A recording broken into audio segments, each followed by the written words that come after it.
न पूछो रज़ा ने हमें क्या दिया, चल दे कल्ब में अज़मत कमाल तक पहुंच गया। तुम हो सकता है इसी महफिल में अल्लाह मेरी मग़फ़िरत फरमा दे और आपकी भी मग़फ़िरत। आमीन माशाअल्लाह। वैसे याद रखें कि हर तकरीर को आखिरी समझ के सुने। मैं आज जिस हस्ती का जिक्र कर रहा हूं उस हस्ती का आलम ये आलम है कि अल्लाह ने पूरी दुनिया में जो बरकतें उसे अता की फिर किसी दूसरे को नहीं अता। अल्लाह अल्लाह सुभान अल्लाह। मैं उसका जिक्र करने वाला हूं कि आला हजरत मुजद्दिदे दीन व मिल्लत इमाम इश्क व मोहब्बत फरमाते सैयद मां पहली मां काफे अमनो अमा हक गुजारे रफाकत पे लाखों सलाम। फरमाते सैयदी आला हजरत कि जब असहाबे कहफ को बेचैनी होती थी तो वो गार में जाते थे और जाकर के अल्लाह उन्हें सुकून अता करता था। तो असहाबे कहफ के लिए उनकी गार में अल्लाह ने सुकून रखा था।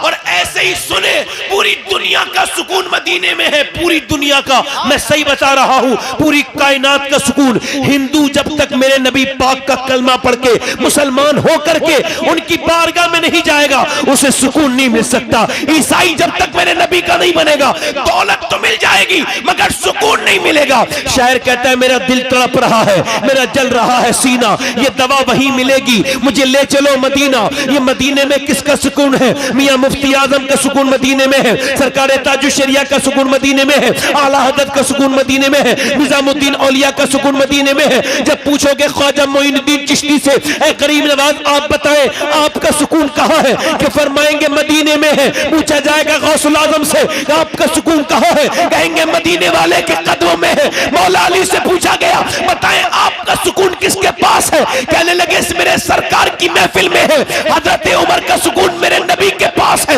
हजरत अबू बकर का सुकून नबी के पास है। अर्ज की गई है मदीने वाले पूरी कायनात का सुकून तो आपके पास है, आपका सुकून कहां है? तो मेरे नबी ने फरमाया अल्लाह ने मुझे खदीजा के घर में सुकून दिया है। नारा तकबीर, नारा रिसालत, अज़मत उम्महातुल मोमिनीन। और फिर मेरा इमाम जब इसकी बोली बोलता है और जब मेरे आला हजरत बोले तो हट कर दी फरमाते हैं कि सैयद मां पहली मां काफे अमनो अमा।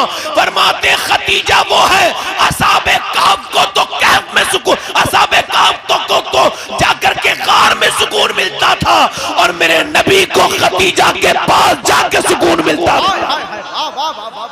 सुभान अल्लाह सुभान अल्लाह, जिंदाबाद। आला फरमाते खदीजा जो है वो हुजूर के लिए असहाबे कहफ के लिए जैसे उनकी गार है। ये असहाबे कहफ और गार जिस वजह से कर रहा हूँ कि उर्दू समझा रहा हूँ, तो ये ना समझे कि दो ही लफ्ज एक जगह क्यों बोल रहे हैं। अल्लाह अल्लाह। कुछ लोग एकदम ये फैसला कर लेते हैं कि यार इन्हें इल्म नहीं है शायद है। अल्लाह अल्लाह अल्लाह अल्लाह। हुस्न ज़न रखने का हुक्म है कुरान में, जोर से बोले सुभान अल्लाह। तो फरमाते हैं कि सैयदा खदीजा की घर वो गार है कि जिसमें मेरे नबी को सुकून मिलता है। सुभान अल्लाह सुभान अल्लाह। कितने लोग ऐसे होंगे जिन्हें पता होगा खदीजा कौन है, माशाअल्लाह। कौन भूल रही है, उसे पता ही नहीं कि कौन खदीजा। खदीजा वो है मियां, सही बता रहा हूं मैं आपको, अरब की मलका, मलिका-ए अरब। हाँ हाँ हाँ। पूरे अरब में उनसे ज्यादा मालदार कोई औरत, ध्यान देने की बात है, नोट कर लीजिए। इस बयान में मेरे ये काम आएगी बात आपको। मैं दरमियान में कोई दूसरी बात बयान करूंगा तो फिर मुझे आपसे तशरीह करने की जरूरत नहीं पड़ेगी। इतनी मालदार कि 40 नौकर और नौकरानियां उनके पास एक वक्त में रहते थे। अल्लाह अल्लाह। अगर कोई मंत्री हो तो 5-6 नौकर होते हैं, ज्यादा होते। विधायक क्या 2 नौकर रहते हैं ज्यादा। मगर वो कितनी बड़ी मालदार उस जमाने की, अल्लाह ने उन्हें दौलत दी है कि 40 नौकर और नौकरानियां। सुभान। और सबसे ज्यादा ऊंट उनके, सबसे ज्यादा बकरियां उनकी, सबसे ज्यादा खजाने उनके, सबसे ज्यादा माल जो तिजारत होता है अरब से कहीं और जाता है मुल्क शाम उनका। मगर खाली खतीजतुल कुबरा को मालदार कहोगे तो हक नहीं अदा होगा। मुझे बताएं, मैं कहता हूं पूरी दुनिया में एक निस्बत के साथ नहीं बल्कि कई कई निस्बतों के साथ मैं कहता हूं खतीजा की तरह ना तो कोई दूसरी ऐसी औरत आई ना कयामत तक आएगी जिसे अल्लाह ने एक जगह इतनी बरकतें अता की हो। अगर आपके इल्म में इतनी बाबरकत, इतनी बाअज़मत और ऐसी इतनी बड़ी कोई खातून हो जिसके आंगन में इतनी बरकतें हो तो आप मुझे जरूर बताइए। खतीजतुल कुबरा वो है जिनके दामाद का नाम मौला अली मुश्किल कुशा है, बेटी का नाम फातिमतुज़ ज़हरा है और उनके नवासे का नाम हसन हुसैन और हसन मुश्तबा है और उनके शौहर का नाम मोहम्मद मुश्तबा है। सुभान अल्लाह, सुभान अल्लाह, सुभान अल्लाह, सुभान अल्लाह, सुभान अल्लाह, सुभान अल्लाह, जिंदाबाद जिंदाबाद जिंदाबाद जिंदाबाद, सुभान अल्लाह, नारे हुजूर, नारे सुभान अल्लाह। बोलो तो सही सुभान अल्लाह है। बोलो तो आज हुसैन की नानी का जिक्र चल रहा है। किसका चल रहा है? बोले हुसैन की नानी का जिक्र चल रहा है, हुसैन की नानी का जिक्र चल रहा है। देखिए ये साहब ये उलमाए कराम की तरतीब है और कि हजरत अबू बकर सिद्दीक पहले ईमान लेकर के आए जवानों में और ये बच्चों में हजरत मौला अली लेकर के आए और सैयदा खतीजा औरतों में। ये उलमा की तरतीब है, वरना जिस दिन इस्लाम आया उसी दिन कलमा पढ़ने वाली का नाम खतीजतुल कुबरा है। सुभान अल्लाह, सुभान अल्लाह, सुभान अल्लाह, सुभान अल्लाह, सुभान अल्लाह, सुभान अल्लाह।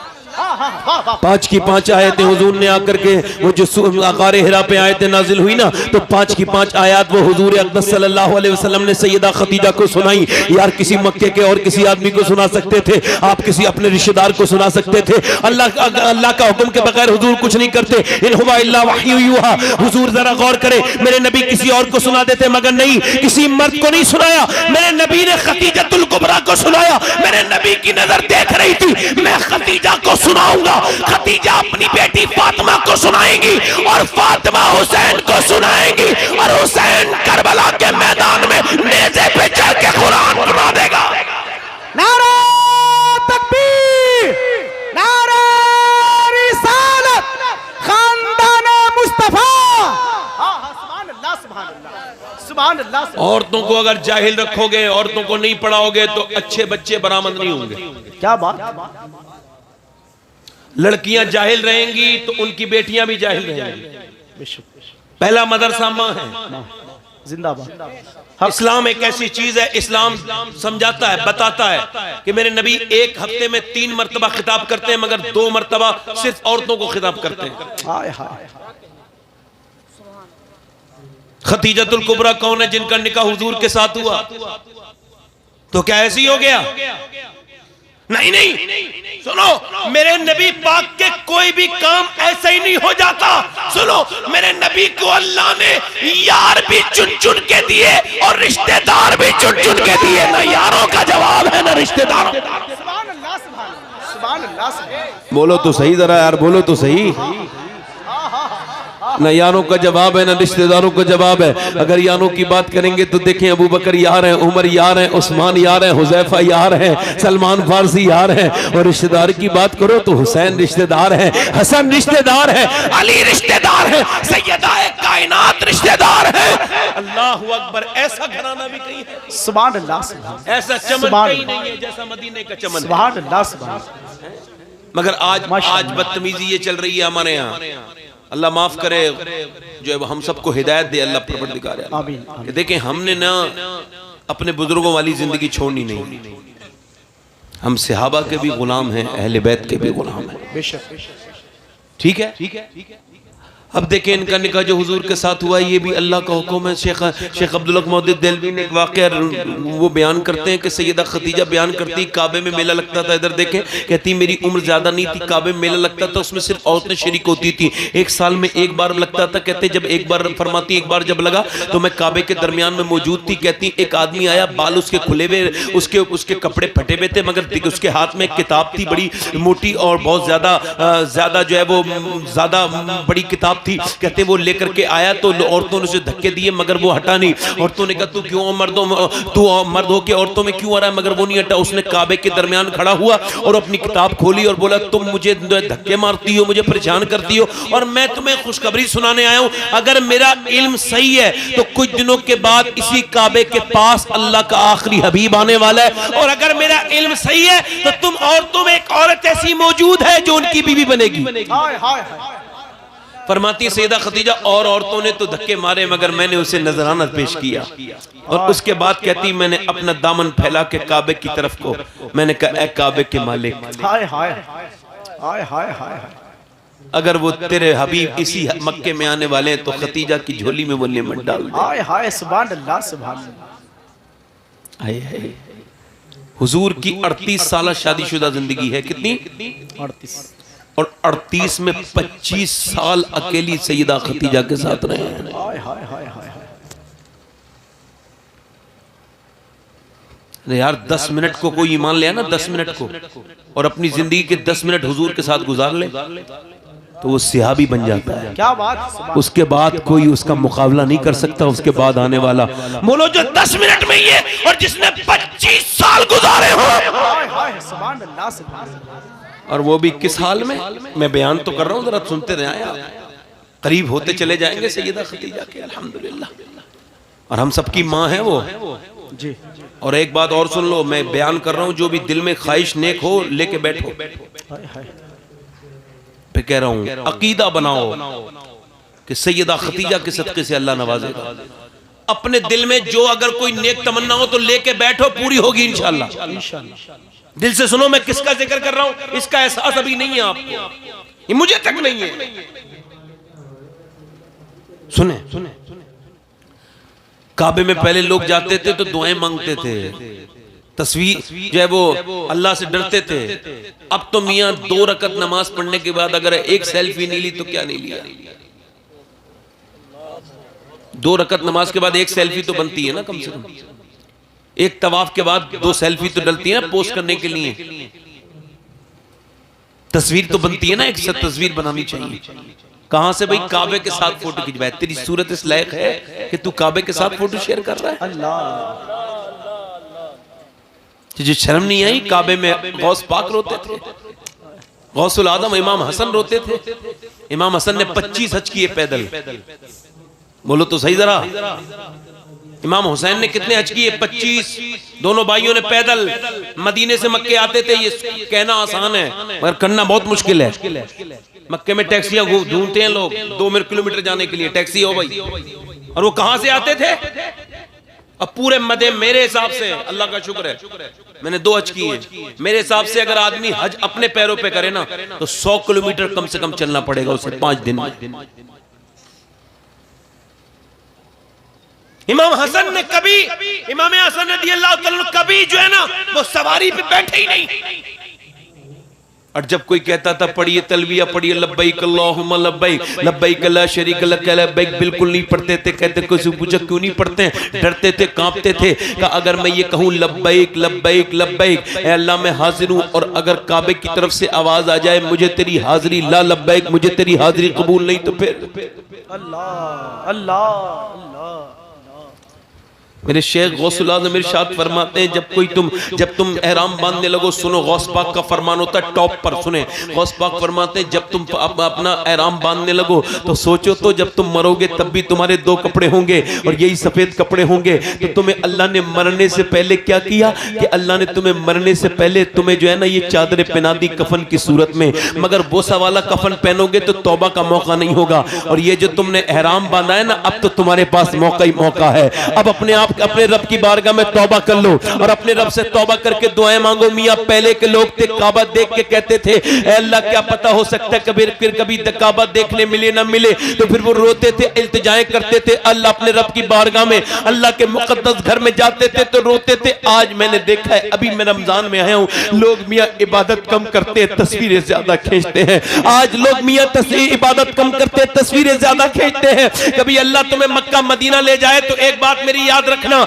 मक्के मदीने में तस्वीर मत बनाना, क्योंकि मक्का मदीना तस्वीर बनाने की जगह नहीं है, तकदीर बनाने की जगह है। वहां तकदीरें बनाई जाती है। सैयदा खतीजा ने कहती है मैं ये दुआ मांग के अपने घर गई, कहती कुछ वक्त गुजरा तो मैंने ख्वाब में देखा कि एक सूरज जो है वो आसमान का मेरे घर में आया है और मेरे घर के बाद पूरे मक्के में उसने उजाला कर दिया है। मैंने पूछा बरका बिन नौफिल से ख्वाब की ताबीर, तो बरका बिन नौफिल बोले ए खतीजा अगर तेरा ख्वाब बिल्कुल सच्चा है तो तेरे घर में अल्लाह का हबीब आने वाला है, तेरे घर में अल्लाह के हबीब आएंगे। सैयदा खतीजतुल कुबरा कहती है कि फरमाती मेरा बाप मर गया, मेरा भाई मर गया और उनके शौहर का भी इंतकाल हो चुका था, वो 2 मरतबा बेवा भी हो चुकी थी। सैयदा खतीजतुल कुबरा कहती अब मेरे ऊंट के साथ और मेरी बकरियों को बेचते थे कुफ्फारे मक्का और धोखा करते थे। मैंने अबू तालिब को बुलाया और कहा मैं आपकी मदद चाहती हूँ। कहा क्यों? कहा ये लोग मेरा नुकसान कर रहे हैं, मेरी बकरियों को बेच देते हैं, मुझे खसारा हो रहा है, मुझे मेरा माल जो है वो घट रहा है। तो जनाबे अबू तालिब ने कहा मैं आपकी मदद नहीं कर सकता, मैं तो बूढ़ा हो गया हूँ, मक्के के बाहर तक नहीं जा सकता। कहा मैं आपको आपके लिए नहीं बुला रही हूँ, मैंने सुना है आपका एक भतीजा है। कहाँ? कहा वो पूरे दिन मजदूरी करके शाम को यतीमों और मिस्किनों में दे के आते हैं अपना मजदूरी के पैसे। आप जिनका कलमा पढ़ते हैं हुजूर अपनी जवानी में मजदूरी करते थे और गरीबों के घर पैसे दे के आते थे। हाय हाय जवान तो बहुत हुए थे मगर जैसा आमना का बेटा जवान हुआ, सबके दर्द की दवा थी मेरे हुजूर के पास। कहती है खतीजा मैंने कहा आपके भतीजे को, अबू तालिब बोले बड़ा गैरतमंद है मेरा बच्चा आएगा नहीं। कहा आप कहते, कहती हैं उन्होंने भी कहा और मैंने फिर अपनी खादिमा नफीसा को भी भेजा। तो कहती वो कहती अब जरा गौर से सुनिए, कहती मैं अपने घर में कुछ काम कर रही थी तो मैं कहती अब वो बयान करी लोकेशन, कहती जब सूरज निकलता है तब भी मेरे घर में रोशनी नहीं आती थी और जब धूप तब भी नहीं आती थी जब डूबता था। यानी मेरे घर का जो रुख था ना वो सूरज की तरफ न था, न डूबते वक्त आता था, न जो है वो न पूरब को उसका रुखता न पश्चिम को रुकता। कहती दूसरे हिसाब से रुकता। मगर उस दिन ये हुआ कि मेरा पूरा घर रोशन हो गया। मैंने सोचा या अल्लाह कहीं सूरज ने रास्ता तो नहीं बदल लिया। कहती मैंने हैरत से पीछे मुड़ के देखा तो सूरज तो नहीं था मगर पर्दे के पीछे आमना का लाल खड़ा था और चेहरे का इतना नूर निकलता था चेहरे से कि मेरे पूरे घर में नूर ही नूर था। मेरा इमाम कहता खुर्शीद था कि जोर पर क्या बढ़ के चमका था कमर और बेपर्दा जब वो रुख हुआ ये भी नहीं वो भी। नारे तकबीर, नारे रिसालत, ज़ियाए मुस्तफा। कहती चेहरा इतना हसीन तो मैंने अपनी पूरी जिंदगी में नहीं देखा था। मगर कहती जब मैंने उसके बाद जब पर्दा हटाया ना तो कहती फिर हैरत की इंतहा न रही। अब तक जितने मर्द आते थे ताक झांक करते थे देखे तो खतीजा कैसी है, मगर ये पहला मर्द था जिसकी निगाहें झुकी थी। या इलाही रंग लाए जब मेरी बेबाकियां, उनकी नीची नीची नजरों की हया का साथ हो। आज नौजवानों की आंखों में कुछ बचा ही नहीं है, बयान करने वाली बात ही कोई नहीं। अब तो हम बस नारे लगा लें, अपने आप को मुतमईन कर लें, वो अलग बात है। वैसे अल्लाह माफ करने वाला है, वैसे हालात माफ होने वाले हैं नहीं। अच्छी बात लोग सुनना पसंद नहीं करते हैं, बुरी बातों की तरफ रग़बत करते हैं। खतीजतुल कुबरा फरमाती मैंने जब उनसे बात की ना तो मैंने बात करने वाले बहुत देखे थे मगर ऐसा बात करने वाला नहीं देखा। जब वो बोले तो बातों से फूल झड़ रहे थे। कहती फिर मैंने कहा मेरे टूर के साथ चले जाएंगे आप मुल्क शाम? उन्होंने इजाजत दे दी। कहती मैंने मैसरा को भेजा, देख ख्याल रखना।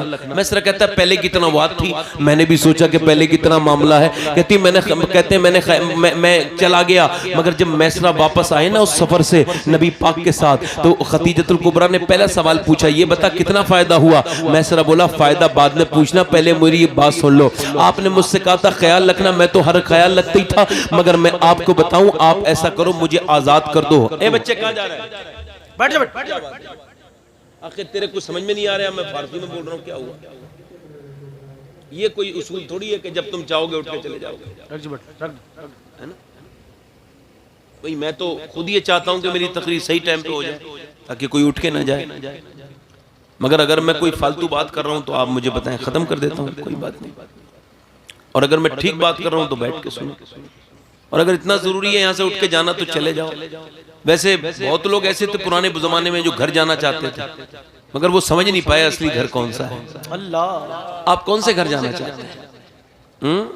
आप जिस घर को घर समझते हैं, जब आपकी सांस निकल जाएंगी ना तो इसी से खचेड़ के हमें बाहर कब्र में डाल के आएंगे, वो घर है आपका। महफिलों में जिक्र में दिल नहीं लगता ना, दिलों में जंग लग गया है। सैयदा खतीजतुल कुबरा कहती हैं, मैसरा बता कैसा हालात रहे, कैसा सफर रहा। मैसरा बोला ऐसा करो, मुझे माफ करो, मुझे ऐसा करो, आजाद कर दो। अब मैं आपके पास नहीं रहूंगा, अब मैं उन्हीं के पास रहूंगा। किसके? का आमना के बेटे के साथ रहूंगा। का क्या मतलब? कहने लगे आपने अब तक जितने लोगों के साथ मुझे भेजा था सब जुल्म करते थे, परेशान करते थे, मुझे मेरी गुलामी के ताने देते थे, मगर ये पहला शख्स है कि जो मेरे साथ, मैं इनके साथ गया हूं तो मैंने पहले, बाद में उन्होंने खाया, पहले मुझे खिलाया है, बाद में सोए हैं, पहले मुझे सुलाया है। कहते हैं वो बारी बारी मेरे ऊपर बड़ी मेहरबानी करते थे। कहते हैं मेरा माँ बाप भी है, मगर मेरे माँ बाप मुझे इतनी मोहब्बत नहीं दे पाए जितनी एक सफर में आमना के लाल ने मुझे मोहब्बत दी है। मैसरा मोटे मोटे आंसुओं से रो रहा है और कहने लगा सुनो, ऐसे बरकत वाला इंसान मैंने अपनी जिंदगी में कभी नहीं देखा। उनके जिस्म पे कभी मक्खी नहीं बैठती है, वो जिस राह से गुजर जाते हैं खुशबू खुशबू फैलती है। सैयदा जरा गौर करें, सैयदा खतीजा हैरत से सुन रही है। मैसरा बोला उनके बगैर जाता था तो बड़ा सूरज परेशान करता था, मगर इस बार एक मर्तबा भी धूप नहीं आई तो क्या हुआ? क्या सूरज नहीं निकला था? कहीं निकलता तो रोज था,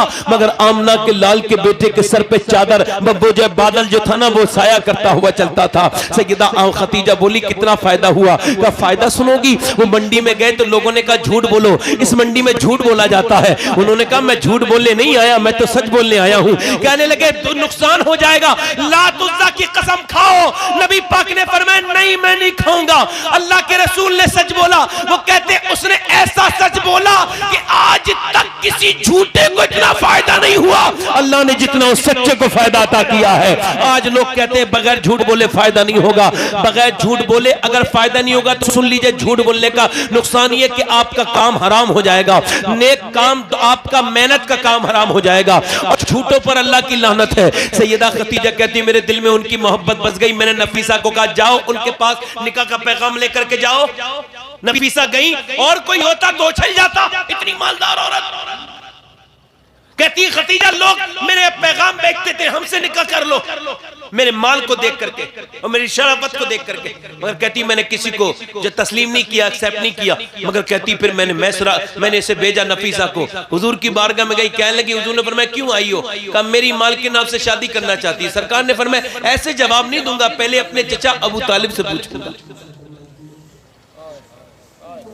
समझ में आ रही है आपके लिए? देखो आप बड़े सर्द से सुन रहे हो तकरीर। एक बात याद रखें, वासिफ अली वासिफ फरमाते सुनने वालों के कान बोलने वाले की जबान को तेज करते हैं। आप जरा सुनो, मैं कोई आपको सुनोगे तो सुनाऊंगा, वरना मैंने खत्म कर देनी है। 10 मिनट के बाद तकरीर खत्म कर दूंगा, वरना सुनोगे तो थोड़ी देर सुना दूंगा। जरा बोलो सुभान अल्लाह। मैं आपसे बहुत बात कर रहा हूं। तो वो कह लगे हुजूर ने फरमाया मैं अपने चचा से मशवरा करूंगा।